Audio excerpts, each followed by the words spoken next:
this.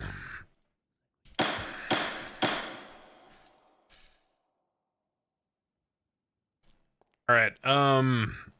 So first off, there's a lot here to unpack. There were some minor discrepancies from the PD testimony. I don't really put much stock in that. Things get put together very quickly for these bench trials. I'm not super concerned that, like, there was some discrepancies about one motorcycle versus two on, Great Ocean Highway, and what did Mueller call out versus what other people say. It is a little bit concerning because I noticed even Windaloo in his statement said that it was called out that, two bikes were spotted going southbound Great Ocean. And it seems like everyone sort of just went with whatever Mueller supposedly has seen, even though he testified he only saw one bike. So it seems like there was kind of just this like generic connection made that like two bikes from Polito were called out and two bikes were ultimately shot down in East Joshua. So two equals twos. There were two the whole time. And so it kind of just gets meshed together. But it was quite clear in testimony. Even Marcel even said, no, I didn't call out to shut up, Francis. So he didn't call out two bikes there. And he, admitted that, there was a misstatement there in his testimony and that Mueller only called out the one. Is that super relevant? Not really. Mueller could have picked up the first bike. There could have been another one behind him. You're not really 100% sure. He could have picked up the second bike. There could have been one he missed. Whatever. Mueller then gives like a vague description of, a group of people in black on motorcycles and one Bentley got shot down. There's then a description of people on the outskirts of Zancudo seeing two bikes heading one direction. Rudy says that then one bike headed up the mountain, one bike headed the other way. Marcel, vaguely confirms this. There's no real description of who on what bike is wearing what and whatever. It's all just kind of, they're all black and it's black carbons was sort of the assertion. Then you have Ramee's story that he was out there in the swamps testing out a street bike in the swamps. Yeah. Then you have this conversation about one bike was seen first and then a second bike, and based on our good faith belief that the bikes were involved because they were called out, that we opened fire. I don't believe the PD were acting in bad faith. I don't believe there's like a lawsuit here personally. I think they were acting in good faith. I think they had good reason to think that these motorcycles speeding out of the swamps were involved in the shooting, and they were acting upon that good faith when they opened fire. I think that was legitimate police action, and I think it was within the law. Now, here's the problem with that.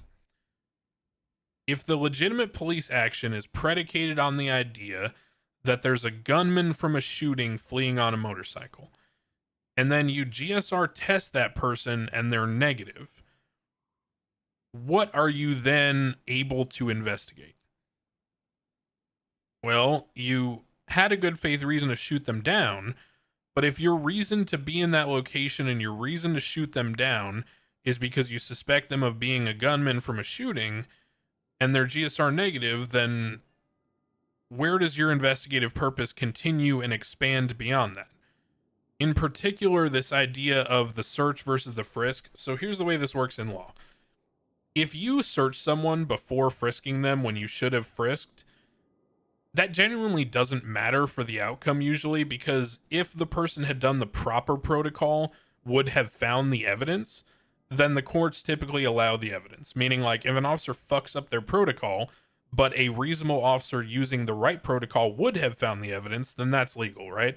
But the problem here is that if the articulation is that someone was armed and dangerous fleeing from like a shots fired call, but they're GSR negative, then what articulation do you have under, let's say, Terry v. Ohio, that they're armed and dangerous? Because there's two prongs, right? You got to believe them to be involved in a crime, and you have to have their articulation that they're currently armed and dangerous. If they're GSR negative, and your articulation is that they're fleeing from a shooting, then why are you frisking them? How are you articulating the armed and dangerous portion? In my mind, you can't. I don't know how you articulate that they're armed and dangerous once they're GSR negative.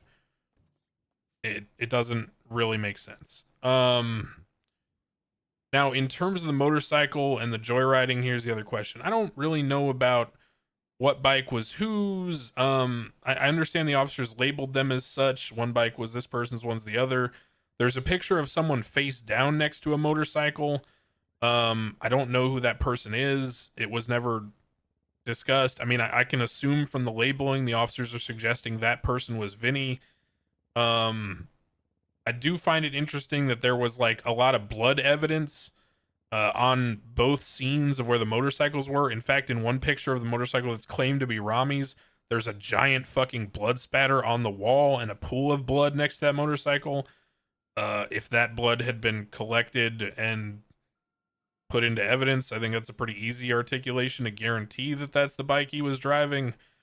There's a whole lot of questions here, but at the end of the day, I'm stuck with the following. If the reason they were gunned down and therefore detained, I guess you could say, because, you know, shooting someone down is the ultimate detention, is because you believe they were involved in a violent, you know, shooting of an officer, and then the person's GSR negative, how do you continue investigating that person under your detention?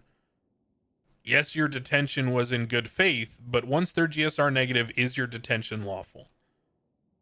If you were on the scene of a shooting and a person was called out as matching the description, and you stop them leaving the area, forget all the motorcycle shit, forget everything else, let's say they're on foot, and you stop them leaving the area and they're GSR negative, what reason do you have to further hold them?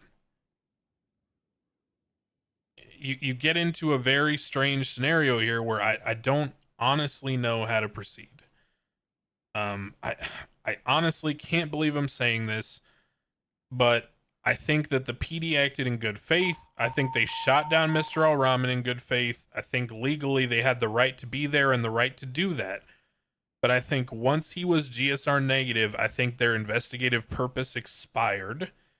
And I don't believe that anything else would have occurred had he not been shot down, meaning they would not have a reason to be holding onto that bike because they were out of the car. So there's no chance that the ALPR would have automatically flagged that bike. They've all testified they were set up with guns to shoot. So if he went speeding by and they didn't shoot him, who's able to sit there and call out the vehicle? All of that was done after he was shot down and after the investigative purpose had expired. So I can't believe I'm saying this. Initially, when I saw this case, I was certain he would be found guilty of at least the joyriding. Mr. Al-Rahman, you're not guilty of all charges. Holy fucking shit. Damn.